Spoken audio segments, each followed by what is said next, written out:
Anak laki-laki ini tak sengaja melihat seorang anak laki-laki kulit hitam di depannya sedang memoles sepatunya. Dia pun mengikutinya, membuang ludah ke celana pelanggannya, lalu mulai mengelap.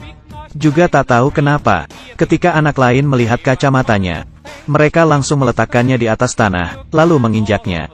Kemudian ia menyadari, bahkan orang dewasa melakukan hal yang sama kepada dirinya. Setelah besar, pemuda itu sangat lihai dalam mengerjakan sebuah hal. Tak disangka, ia berhasil mencuri sekantong uang dari sebuah mobil bank. Ia membawa kantong itu, dan berlari menuju sebuah gang buntu. Menyadari tak ada jalan kabur, ia pun mengeluarkan senjatanya. Ternyata, itu hanyalah sebuah pemantik api. Pemuda itu pun akhirnya masuk penjara.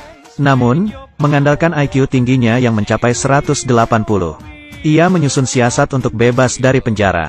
Ia mengukir sebuah sabun menjadi sebuah bentuk pistol, lalu dicat hitam dengan semir sepatu.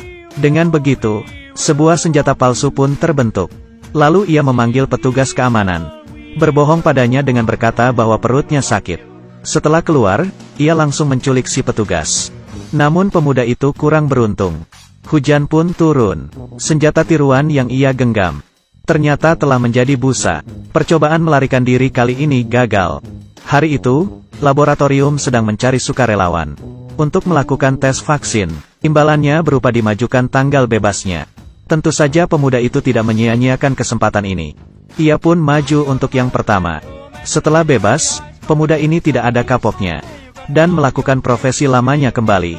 Ketika ia baru akan mencuri sebuah tas, ia langsung ketahuan oleh si pemilik. Perempuan berambut panjang itu sedikit pun tidak melindungi tasnya. Keduanya tersenyum, dan mulai bicara satu sama lain. Sejak itu, pemuda itu mendapatkan kekasih pertamanya. Di hari kedua, si pemuda bersiap-siap, berdandan dengan sangat rapi, untuk berkencan dengan si perempuan berambut panjang. Ketika ingin menyalakan showernya, airnya hanya mengalir lewat keran bathtubnya. Ia ingin menutup keran itu, namun bathtubnya telah terisi air. Akhirnya ia menemukan sebuah ide. Ia menekan tombol flush di sebelah toilet, dan keran pun bisa digunakan. Ia akhirnya bisa mandi. Setelah mandi, ia mengambil baju dan sepatunya dari kulkas. Di depan cermin, ia merasa bahwa dirinya sangat tampan. Ia pun berangkat dengan sangat percaya diri. Namun karena di kantongnya tidak ada uang, mereka berdua akhirnya pergi berjalan kaki. Setelah berjalan kaki seharian, mereka berdua kembali ke rumah masing-masing. Kemudian, si pemuda kembali merencanakan sebuah aksi perampokan. Targetnya adalah sebuah bank agrikultur. Setelah mengisi sebuah slip, lalu ia berikan pada teller di sana. Yang membuat aneh, ketika mengisi slip itu, si pemuda banyak salah menulis, dan membuat si teller kebingungan. Pemuda itu tak bisa berbuat apa-apa, hanya bisa menerjemahkan padanya. Yang aku tulis adalah, letakkan sejumlah uang dalam sebuah kantong. Dan aku punya pistol. Teller itu kemudian segera memanggil manajer untuk datang. Kamu lihat yang dia tulis.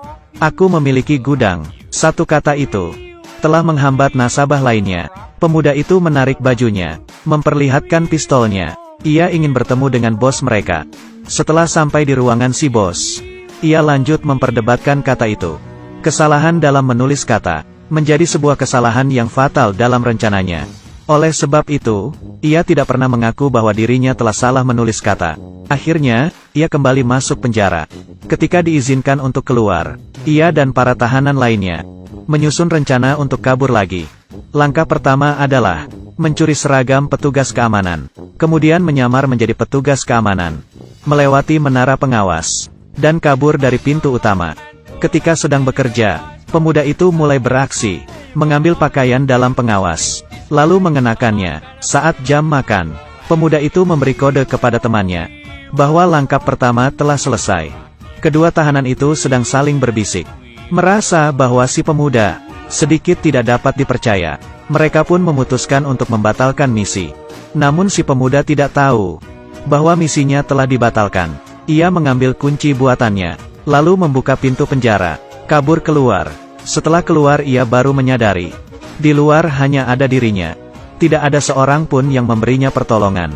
Saat ingin kembali, ternyata sudah tidak bisa. Saat berlari kabur, ia menemukan putri si kepala lapas sedang berkencan, dan sekalian menculiknya. Kemudian ia memanggil taksi, dan berhasil kabur. Setelah terbebas, ia pergi menemui si gadis berambut panjang. Mereka berdua bertolak ke sebuah kota terpencil dan memulai hidup baru. Pemuda itu berjanji akan merubah sikapnya dan pergi mencari kerja. Saat ia sedang tekun bekerja setiap hari, sebuah insiden terjadi. Bos wanitanya ternyata mengetahui rahasianya, lalu mengeluarkan foto si pemuda ketika menjadi tahanan. Setiap hari, sang bos mengancamnya dan meminta si pemuda agar setiap malam wajib menemaninya makan malam.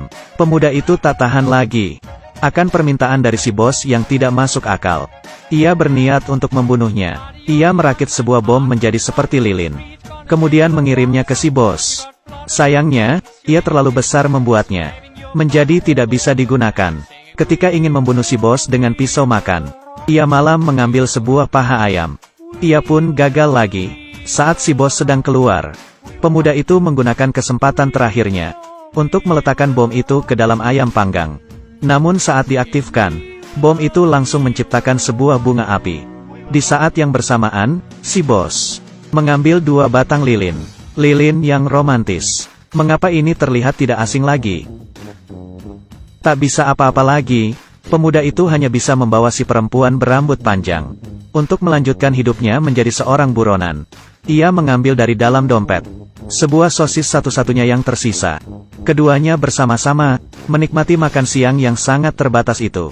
Pemuda yang kehilangan arah itu berencana mencari beberapa rekan untuk merencanakan sekali lagi sebuah aksi perampokan. Target kali ini tetaplah sebuah bank agrikultur. Ia pun mulai berbincang dengan orang di belakangnya, selayaknya seorang mata-mata yang sedang beraksi. Ketika sedang menjelaskan step untuk merampok, orang di belakangnya telah pergi. Ia sama sekali tidak sadar. Ini adalah sebuah bisnis besar. Setelah 4 minggu kita bisa merampok sebanyak ratusan ribu. Kita masuk, lalu kabur. Ketika ia melihat ke belakang, ia terkejut, segera berdiri dan menjelaskan. Untungnya polisi itu hanya merasa bahwa jiwanya sedikit bermasalah dan tidak menaruh prasangka buruk padanya.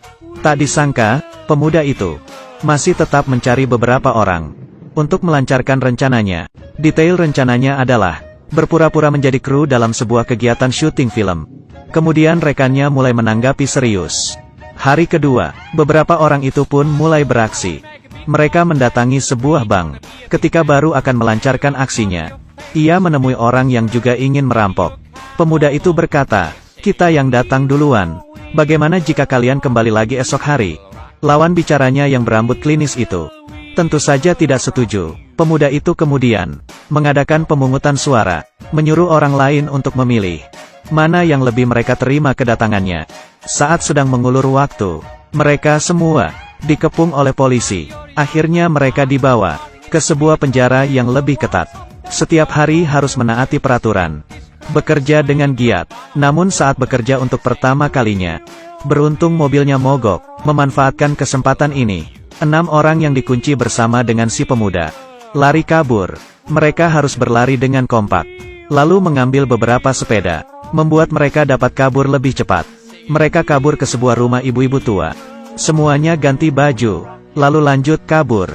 Setibanya si pemuda di rumah, ia menemui si perempuan berambut panjang untuk membantu melepaskan rantai yang menjerat mereka. Berikutnya, si pemuda membawa orang-orang tadi untuk merampok. Ia juga masuk ke daftar 10 buronan teratas. Hari itu, si pemuda tengah berjalan. Karena kebiasaan, ia pun kembali berniat untuk mencuri. Tak disangka orang yang akan ia curi adalah sahabat SD-nya. Keduanya sudah puluhan tahun tidak bertemu. Mereka berdua saling ramah dan mulai berbincang-bincang. Meski keduanya kembali akrab, pemuda itu tetap saja memaksa kawannya untuk melepaskan jam tangannya. Meski temannya sendiri, ia tetap memalak dompetnya. Ketika dia baru akan pergi, temannya tiba-tiba ingat bahwa ia adalah seorang polisi. Karena itu, pemuda itu lagi-lagi ditangkap. Karena pemuda itu banyak sekali melakukan tindak kriminal, ia divonis 800 tahun penjara. Terhadap perilakunya selama ini, ia merasakan penyesalan yang amat sangat. Terakhir, ia hanya bertanya satu hal. Apakah hari ini sudah hujan?